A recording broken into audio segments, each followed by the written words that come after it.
Malung.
Aishem. Sanibona Malung. Ngane. Yeah. Hamba kanjani? Hamba. Ujehova muhle wethu. Aishem. Malum ngicela ukubuza. Ya. Kuyisono kangakanani ukulahla ingane? Ukulahla ingane. Yeah. Umuntu azala ingane ayilahle. Yeah. Hey, asiki isona singalinganiswa naleso ngoba lapha eBhayibhelini khona indoda wakuthiwa uJerubhali. Yazala abafana abawu70. Kanti khona ingane yodwa owayezale wayilahla. Kusho ukuthi igama lalengane kuAbimeleki. Yakhula kanzima lengane ihluphekile kodwa kubo kubuswa kodwa ihluphekile lengane igama layo wakuthiwa uAbimeleki. Yakhula inenhliziyo embi. Ingane suka ilahlwa abazali imvama ikhula inenhliziyo embi. Awuvula incwadi siza ukuthi iBhayibheli lithini uvula abahluleli 9:1. Ingane mayikhule ilahlwa abazali ikhula ibe nenhliziyo embi. Bese ke igcine nayo isiyenza izinto ezimbi. Awufunda incwadi, funda incwadi lapha. Awufunda incwadi lapha. Abahluleli 9 qale kuverse 1. Awufunde ngiso. Wesuka uAbimeleki indodana kaJerubhali. Le ndoda ke ukuthi uAbimeleki eyayizalwa uJerubhali yasuka yasiyenze njani? Waya eShekemi kubafowabo bakanini. Wahamba waya le eShekemi ekhaya koma wakhe esefuna ukuthi bemlekelele kwaze ebuyele ekhaya kubo ngoba ekhaya kubo kwakubuswa kodwa yena ehlupheka ehlala ezintabeni uAbimeleki. Wakhuluma kubo. Wasekhuluma kubafowabo bakama wakhe omalume bakhe. Nakubo bonke basekhaya kuyise kanini. Nabo bonke abantu bale ekhaya koma wakhe kwamalume wasefika ekhuluma nabo. Wathi Khulumani ke. Ya. Ezindlebeni zabo bonke abaseShekemi. Wathi ngicela ukukhuluma kini bantu nonke baseShekemi. eShekemi ke isekhaya koma wakhe. Ya. Nithi Kuphi okulungileyo nini? Ikuphi okulungileyo kini? Ukuba abantu abangamashumi ayisikhombisa bonke bengamadodana kaJerubhali. Bengamadodana kababa uJerubhali. Babe amakhosi enu. Nakuba umuntu munye abe inkosi yenu na. Mana-ke ngane lensizwa yahamba yayikhaya koma wayo yayisithi komalume ikuphi okungcono ukuthi la madodana kababa awu70 anibuse kunokuba mina ngingedwa ngithatha isihlalo ngibe inkosi. Icasukile lensizwa iphatheke kabi uyisa kayondlanga uJerubhali wayilahla lensizwa okuthiwa u-Abmalek hey baningi abantu esontweni abalahla ingane kodwa uthi umuntu uyakhonza kodwa unengane wayilahla enye ingane nje ahlangana lapho ngasemhlathuzi yathi when we Nazareth yathi mina yathi uyamazi usibani bani isho umuntu ogcotshiwe khonjani ngathi mina ngiyamazi yathi ubaba loyo kodwa wasilahla sibathathu kumama wasilahla kanye nomama yathi lengane ngishe ngafa ezulwini ngeke angene baningi ke o-Abmalek abalahliwe belahlwa abazali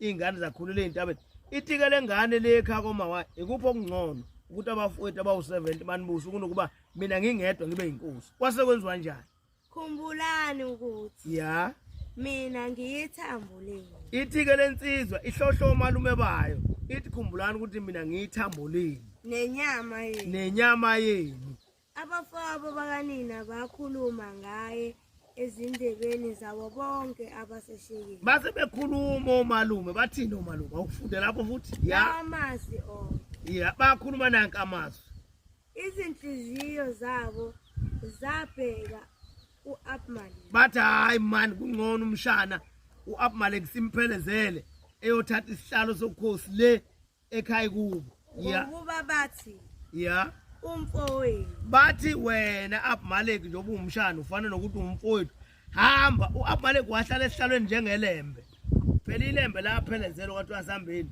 uyothatha ubukhosi le kwaZulu no-Abmalek wabanjalo kwathiwa asambe uyothatha ubukhosi le ekhaya kini kwase kwenziwa njani bamnika inhlamvu zesiliva ezingamashumi amangaki ayisikhombisa base bemnika inhlamvu zesiliva engamashumi ayisikhombisa kwazise phela nabafowabo owayolwa nabo babe ngamashumi ayisikhombisa ya ezendlu kaBarberothi basuka endlini kaBarberothi u-Abmalek ya wathola ngazo abafokazana nezidenge u-Abmalek waseqoqa abafokazana waqoqa idenge wakhanda ibutho uyohlasela ekhaya kubo uyohlasela uyise uJerubhali nabafowabo uyohlasela ikubo ngoba ikuba likaze limondle bamlandela wasefika ke sehamba nalezi nyonga nayo yonke into yomuntu esekhaya kubo eyohlasela ekhaya kubo ngoba ekhaya kubo akaze bemondle bamlahla wesuka waya endlini kayise wasekhaya kubo endlini kayise e-Ofara wababulala abafowabo into yadala lengane benenhliziyo embi ngoba abafowabo babedla kahle ekhaya kubo kubuswa yona ihlupheka yakhula inenhliziyo embi yabuya abafowabo yababulala fana nendoda iganwe izala ingane kahle emshadweni kodwa inezingane ezigcwele eintabeni egqoka ibhluku elize lipheshwe ngisho nangendwangu ibhluku elibomvu uthola selipheshwe nangendwangu esize yaphinki imbala engahlangani khula lengane inenhliziyo embi uzonele ngashona ubaba iyabuya lengane izokhahlela lo mama omncane nabafowabo kube nemingcwabo eminingi la ekhaya engenasidingo idalwe lo baba walahla ingane ya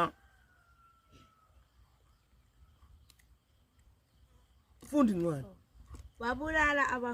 wababulala abafowabo abangaki abayishumi nesikhombisa awufunde kahle abantu abangamashumi ayisikhombisa abantu abangamashumi ayisikhombisa yazi omunye mayezwa kufunda lencwadi ngathi u-Abmalek wayenenhliziyo embi cha yakhanda oyise lo wamlahla uyayizwa incwadi mntatha wethu hayi ngiyayizwa khabani uyayizwa incwadi ngiyayizwa khabani nawe ungathi lo mfana wayenenhliziyo embi wayenenhliziyo embi ngoba yakhanda obani ikhanda uyise ngoba uJerubhali walahla ingane yebo ningayilahla ingane bashana bami ngoba zothi seyibuya sezinihupha seniza la kimi senithi malume naye ingane ngihupha ngothi ngiyikhuza ingane kodwa ngibe ngisho kodwa mntatha wethu wena wrong wawuyilahlelani ingane bemphendula umbuzo kancane ukuthi kuyisono esingakanani ukulahla ingane kuyisono esikhulu ngoba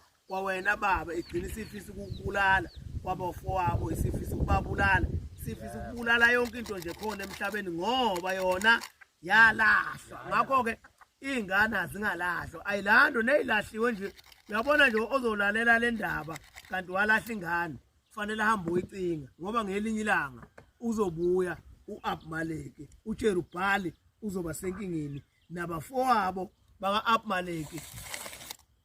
Uzofika u-Abimeleki abanquma amakhanda bonke befe bebulawa yini na? Ukuthi uJerubhali wamlahla u-Abimeleki. Alibonke abalenkosi. Ngizoyicinga nami khaba. Hey shit! Yabuza umthatha uzoba cingo u-Abimeleki. Hey shit! Ngizobacinga.